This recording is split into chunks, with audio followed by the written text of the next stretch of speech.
the heart and soul behind every business. Stories. Welcome to Business Story of the Week, hosted by me, Joshua Laurie. From setbacks to comebacks, from tragedies to triumphs, we inspire entrepreneurs through conversations that matter. Witness the magic that turns dreams into reality. Whether it's your career, business, or life, your success is always one story away. This is Business Story of the Week. Hi, this is Kent, and this is Business Story of the Week. Fantastic. That is the man himself, the kid himself. I don't know, but we are going to discover, more about Ken today. He is our guest. And of course, my name is Joshua. I am your host. And today we kick off with a question. We always kick off with a question. Today's question is, if success was a superpower, which one would it be and why? But I feel like that's a very self-explanatory question, self-explanatory answer on that one. But Ken was the perfect guy to answer that question for today. Ken Sijak, tell me if I'm saying that wrong or right. This is teen entrepreneur, a seasoned teen entrepreneur, author, philanthropist, renowned for his expertise in youth success. As a military kid, he was connected with over 10,000 people through diverse endeavors, including music, volunteering, and business ventures. He has authored 2 books, coached numerous young individuals to achieve their goals, and holds leadership roles in various organizations. Continues to drive impactful projects such as building a school in Africa and creating his first film. And today, we're just really going to go through the journey of the Wonder Kid himself, the Wonder Teen himself. Ken, thank you for coming on the show. How you doing? Doing great, and I appreciate the intro. It's a blast being here, and I can't wait to see what questions you have. This is a very interesting thing that we have here right now, Ken, especially the way I start off the question. I always start off the question with what did the young blank think about the blank of today, right? What did the young guest think of the version of you today? But Ken, you're pretty young yourself. So I'm like, how do I even ask that question, right?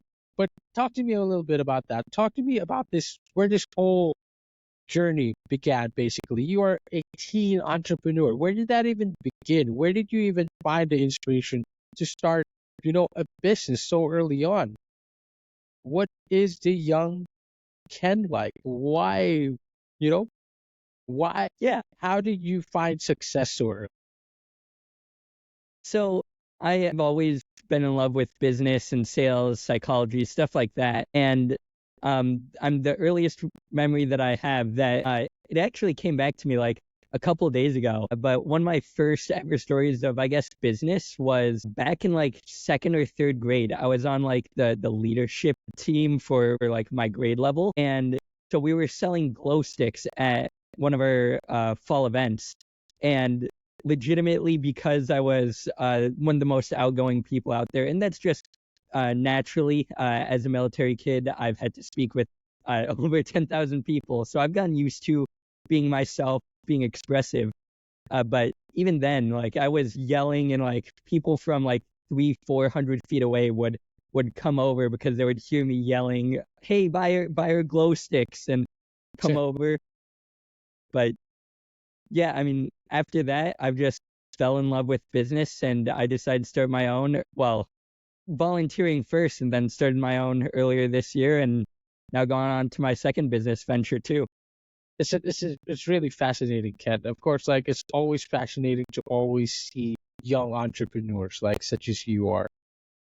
First off, we need to set foundations on here for our audience and listeners. How young are you right now? Right now, at least as of recording this, I am 17 years old. Wow. All right. Good. That's very important to put into context.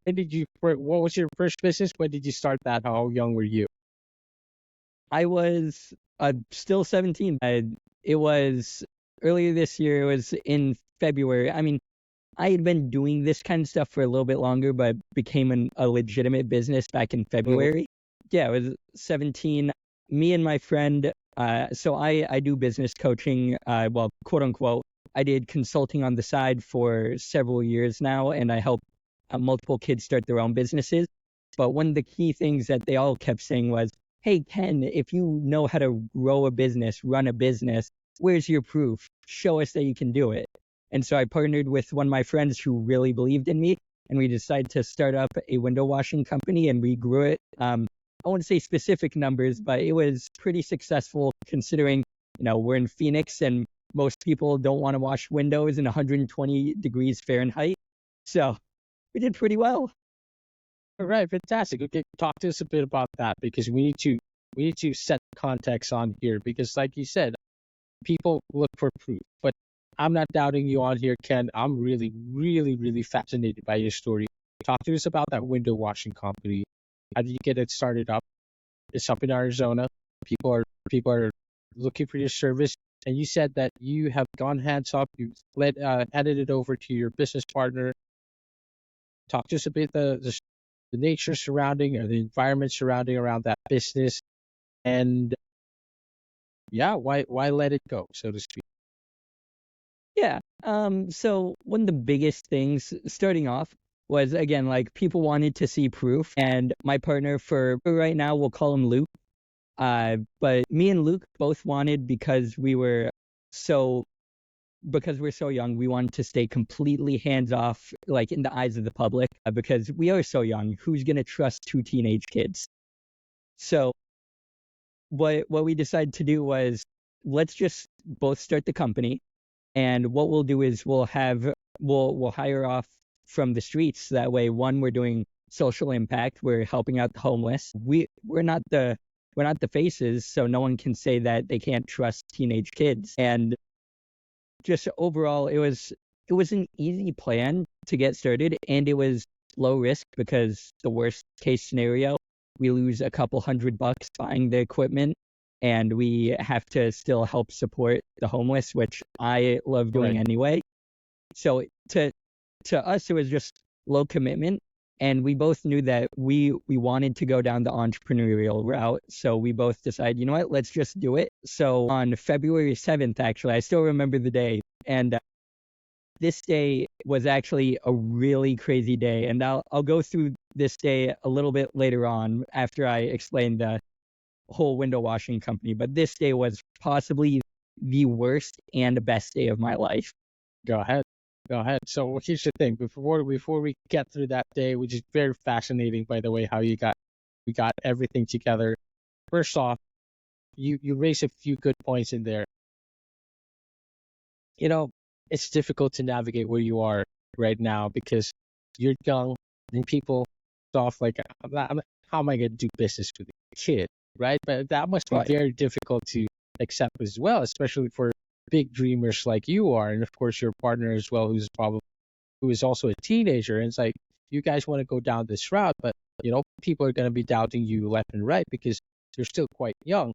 It's nice that you're getting that experience, earlier on, getting that, start, getting that the accolades, so to speak, very early on. But it's difficult. It's a difficult thing to manage very early on. Talk to us about the challenges that you've had to manage, and talk to us about that day. What happened during that day, the worst and best day of your life? Yeah. So sorry, I completely blanked out. What was the first part of the question? Right. So you're navigating this entire entrepreneurial journey with a disadvantage, right? Right. And I imagine that those disadvantages surface during that pivotal day, that pivotal moment of that day, because you being young, there's really going to be disadvantage when dealing with people, dealing with businesses. How did you navigate it during that day, and how do you continue to navigate it until today? Yeah. The biggest thing is, no matter, of course, with my age, there comes a ton of difficulty. No one trusts a kid. But what I knew early on, which was extremely fortunate of me that I caught on to this so early, but it was that I knew that no one would believe me unless I had a ton of proof, which is why me and to go in completely anonymous, so that way no one could deny that no one could say that they don't want to work with us, because teenagers were running the business because no one Right. would know. Yes. But the biggest thing now that I'm experiencing, and luckily this is offset by the window washing company, is now that I'm also getting into like executive training and leadership coaching and doing workshops with companies of over 100 employees, they all want to know, what is the proof? And for most kids my age, they don't have the kind of proof that I have. Not to Yeah. say that any Absolutely. kids, not to say that any kids my age is incapable of doing what I've done. Of course. Yeah, but for me, I've built up the proof because I've run. Well, I could probably say the figure, a multiple six-figure company of just window washing and building up teams of people who are considered the lowest class of society into one of the top performing teams in at least the entire state, if not the entire nation. So with that proof, while my age at first is a detriment, what I can do, what I did, which it is a good and a bad thing, is I hid my age completely, so that way I could build the proof.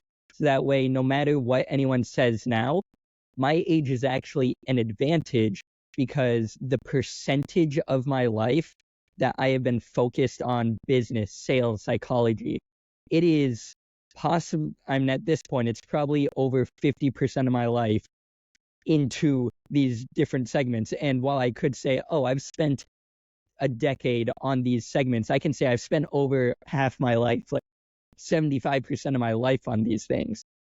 Which one sounds better? Someone who has, 30 years on this, or someone who spent 3/4 of his life on it? So it's just, it's using my disadvantage actually to my advantage. Absolutely. After getting rid of the disadvantage part and being able to build off the disadvantage, it then turns into my greatest asset.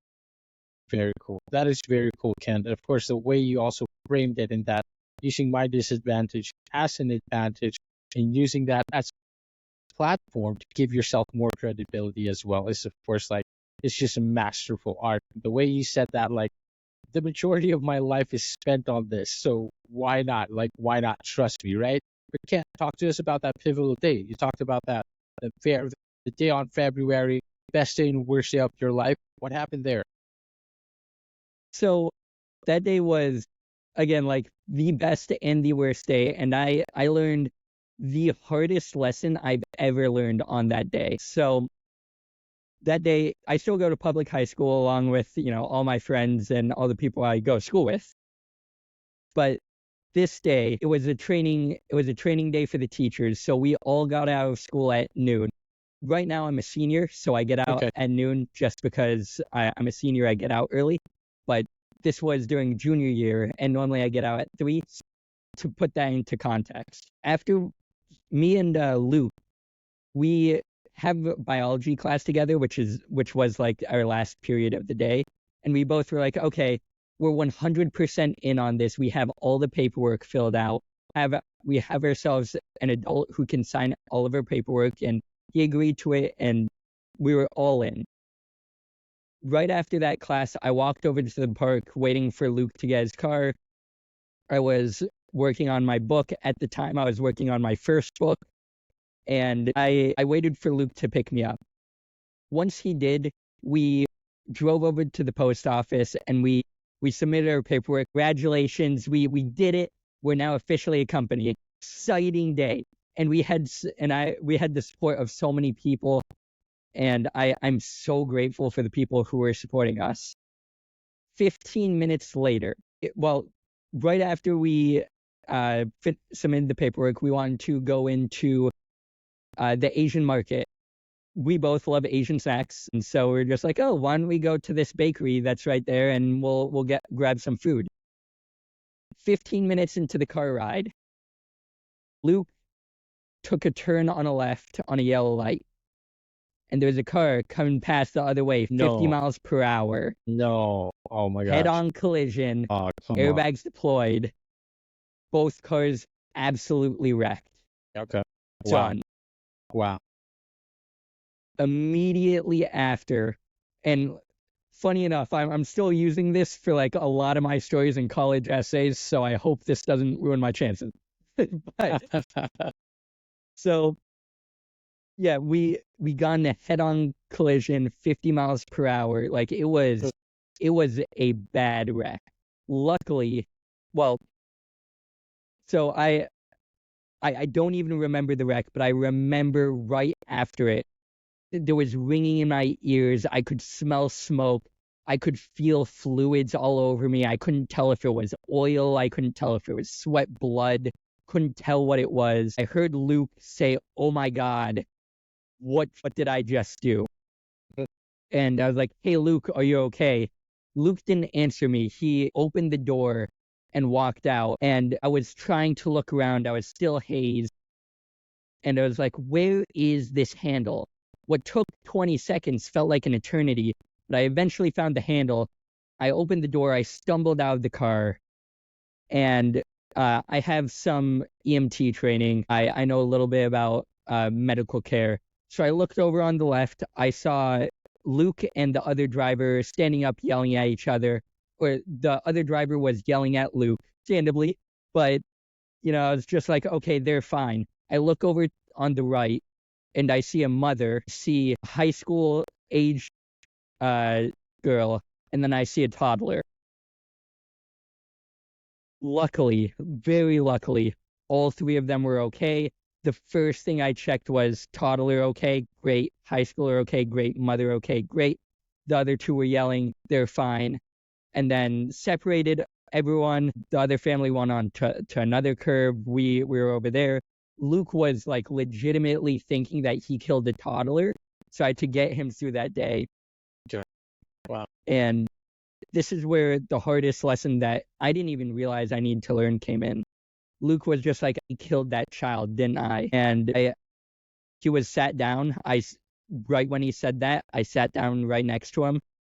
And I was just like, hey, Luke, most people after going through something like this, they will never get up.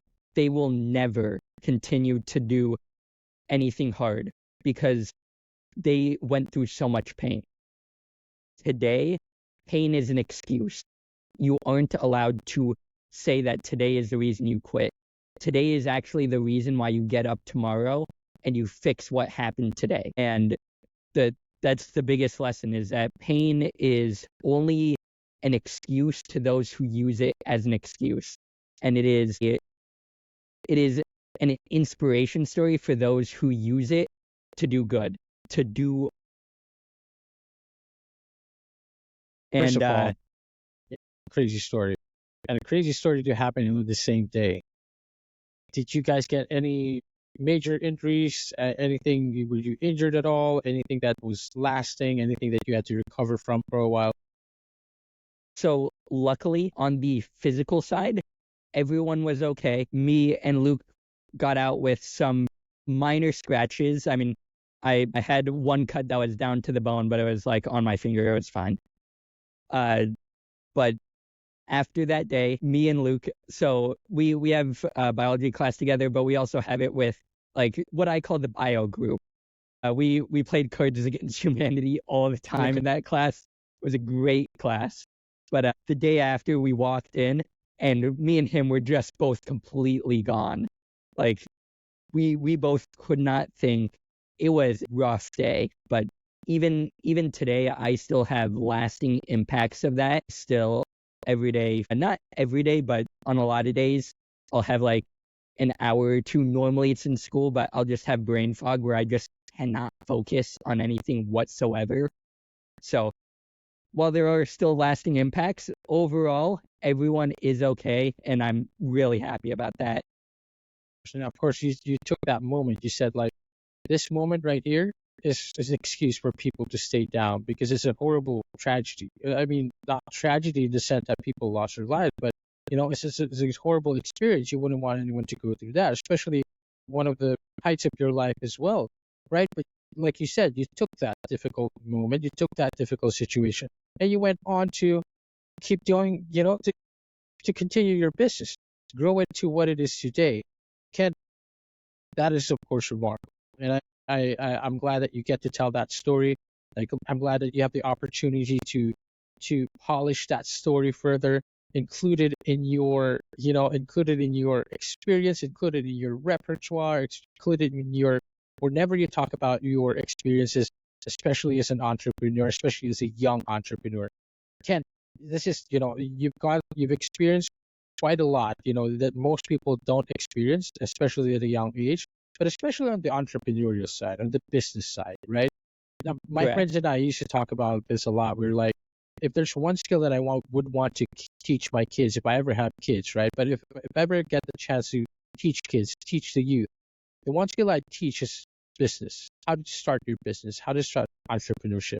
And I think this is what lacks with the education system, right? We're not really taught how to start a business, so to speak. But if you teach every youth, every young kid an opportunity to start their own business, I feel like growing up, there will be more opportunities, of course.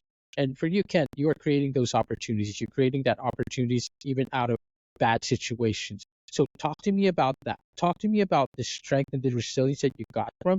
But I feel like this came from somewhere early on in your life. I want to know what the origin story is like. What was your family upbringing like? Why do you have so much resilience in you? You said like you were a military kid. This helped into that kind of mental state of yours, mental toughness of yours. But what else? What else contributed to this motivation to keep going, especially on the business side? Yeah, being a military kid is, and I don't want to downplay anyone else, but from what I've seen, it is one of the hardest childhoods you can ever have. So I think the defining factor, and this is not the only thing, being a military kid, I moved every year and a half to 3 years. I had to get used to change quick. But I think one of the defining moments that really set me up for I can handle anything is being a military kid. My dad was obviously in the military. So very, very early on, right when I was born, not right when I was born, but the 2008 crash happened. Our family wasn't in poverty, but we were close. And, during that time, it was rough. And while I don't remember much of it, it still does impact me. One thing that I do remember now, and over the past couple of weeks, I've been really reflecting over my whole life, and I've been remembering a lot of things I've suppressed. One of the things is after the 2008 crash, we financially recovered. Not that we were ever like in debt or in deep debt or anything too bad, but about 2 years after the crash, we felt financially recovered. And my dad was sent to the hospital. Didn't know why. Like it was just okay. He probably got an injury in the military. Like he might have sprained his back or something. Me and my family went to the emergency room, and he had a 5% chance to live. He had an electrical shock, and he was on his deathbed. At least what it looked like at the time. And I didn't realize it at the time, and I didn't realize it until very recently. But I looked at my dad. I couldn't even be in the same room as him. Like I had to look from a glass mirror, and I saw him, and I was just like, he's about to die, my own father. And, going through something like that, that's not easy. But what I think it put really deep in my mind is that no matter what, and he ended up surviving. He was in there for, I believe, a couple of weeks. But again, like he had a 5% course. He got so lucky, which I'm very happy about.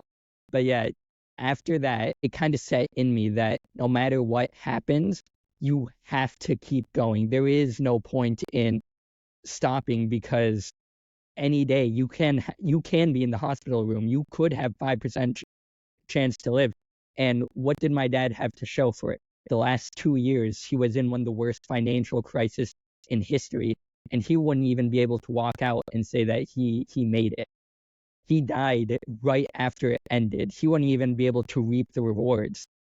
So you have to keep going no matter what, because there will come a day to, where I will probably be on my deathbed. February 7th, I should have been on my deathbed. I should have died that day.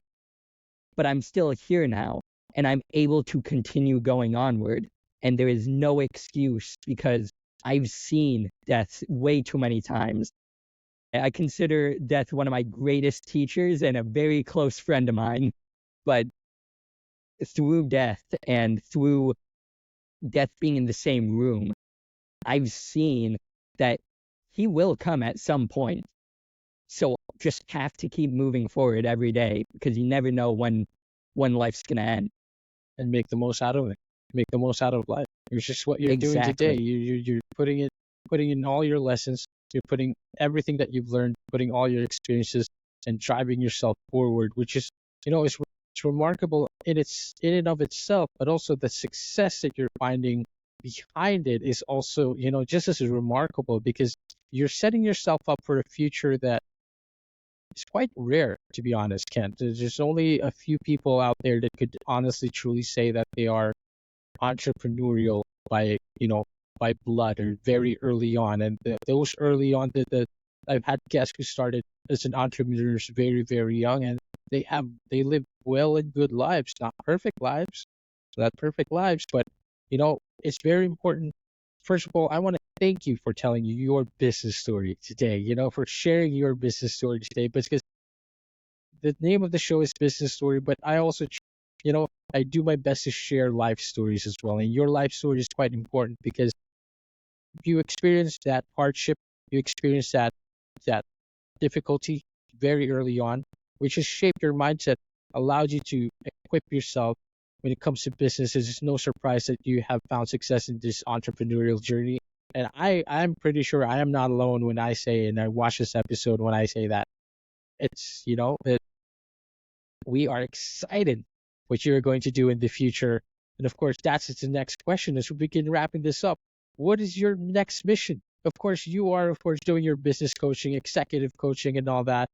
All the best luck to that, of course, because, it's one thing to say that, hey, I'm a business coach, and then people see like a teenager is going to be coaching me, but you've navigated that, and you're going to continue to navigate that, and we're excited to see that. But you also want to empower the youth. This is the next, this has always been your goal. What else? What else is your future aspirations? How do you want to impact, people globally, everywhere else? Where do you want to be? How do you see yourself in the future, Ken? Well, I already know for this year, I'm turning 18 this year, so I really want to push out as much as possible before then, to show the world that the youth can do whatever they want to. In the very near future, as of recording this, I am one day away from finishing up my second book, which is all about leadership. So while it will not be published by tomorrow, it will be finished, and it will be released within the next 2 months as of recording this. On top of that, I also am working on a whole music album that will be released the day before I turn 18. So that is all this. This is great. You have a lot of dreams. You are searching, you are chasing after those dreams, and it's always nice to see a lot of fire in anybody just putting all their